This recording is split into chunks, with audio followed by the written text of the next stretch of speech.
రాష్ట్ర ప్రభుత్వం చేపట్టిన సచివాలయ ఉద్యోగుల బదిలీల నేపథ్యంలో గ్రామ సర్వేయర్లు తమకు అన్యాయం జరిగిందంటూ నిరసన బాట పట్టారు. ఈ క్రమంలో తోటపల్లి గూడూరు మండలంలోని గ్రామ సర్వేయర్లు మండల తహసీల్దార్కు వినతి పత్రం అందజేశారు. బదిలీల నేపథ్యంలో ప్రభుత్వం చేపట్టిన రేషనలైజేషన్ పద్ధతి ద్వారా తమకు అన్యాయం జరుగుతుందని వాపోయారు.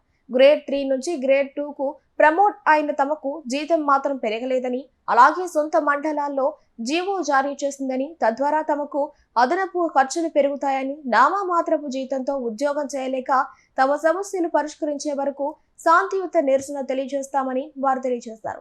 ఈ కార్యక్రమంలో మండల సర్వేయర్ల సంఘం అధ్యక్షుడు టి కార్తిక్, కార్యదర్శి చైతన్య, గ్రామ సర్వేయర్ షేక్ నయాజ్, ఇతర సర్వేయర్లు పాల్గొన్నారు. ఈ రోజు మన రాష్ట్ర ప్రభుత్వం రేషనలైజేషన్ అనేటువంటి ఒక ప్రక్రియని మొదలుపెట్టడం జరిగింది. 2K47 కొరకు రేషనలైజేషన్ చేసేటువంటి సిచ్యువేషన్లో 4722 మంది గ్రామ సర్వేయర్లు సర్ప్లస్గా ఉండబోతున్నారు. వాళ్ళని ఏ విధంగా ఉపయోగించుకోబోతున్నారు, వాళ్ళ యొక్క సర్వీస్ రూల్స్ ఏవైతే ఉన్నాయో వాటి గురించి ఇప్పటివరకు ఎటువంటి ప్రస్తావన రాలేదు, వాటి గురించి ఎటువంటి క్లారిటీ రాలేదు.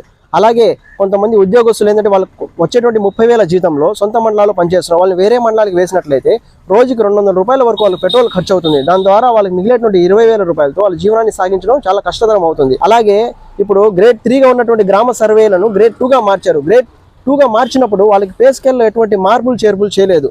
5 సంవత్సరాలు అయిపోయిన తర్వాత ట్రాన్స్ఫర్ అని ఎలా అంటున్నారో 5 సంవత్సరాలు పూర్తయిన వాళ్ళకి ప్రమోషన్ కల్పించాల్సిన బాధ్యత కూడా పూర్తిగా ప్రభుత్వం మీదే ఉన్నది. ఈరోజు శాంతియుతంగా నిరసన తెలపాలనేటువంటి ఆలోచనతో గ్రామ సర్వేలందరూ జిల్లాల వారీగా, మండలాల వారీగా, రాష్ట్రాల వారీగా ఈరోజు శాంతియుత నిరసనను తెలియజేయడం జరుగుతుంది. కాబట్టి మన కూటమి ప్రభుత్వం గ్రామ సర్వేలకి అలాగే సచివాలయ ఉద్యోగస్తులందరికీ మేలు చేయాలని కోరుకుంటున్నాం. ఈ ప్రభుత్వం మనది, మా ప్రభుత్వం మాకు కాకపోతే ఎవరికి చేయాలి, మా ప్రభుత్వాన్ని మేము కాకపోతే ఎవరు ప్రశ్నించగలరు అనేటువంటి ఆలోచనతో ఈరోజు ఈ విధంగా శాంతియుత నిరసన చేయడం జరుగుతుంది. ఈ రోజు మేము చేపట్టిన ఈ శాంతియుత నిరసనలో భాగంగా గౌరవ తహసీల్దార్ గారికి విన్నపంగా అర్జీని సమర్పించి రిప్రజెంటేషన్ ఇవ్వడం జరిగింది.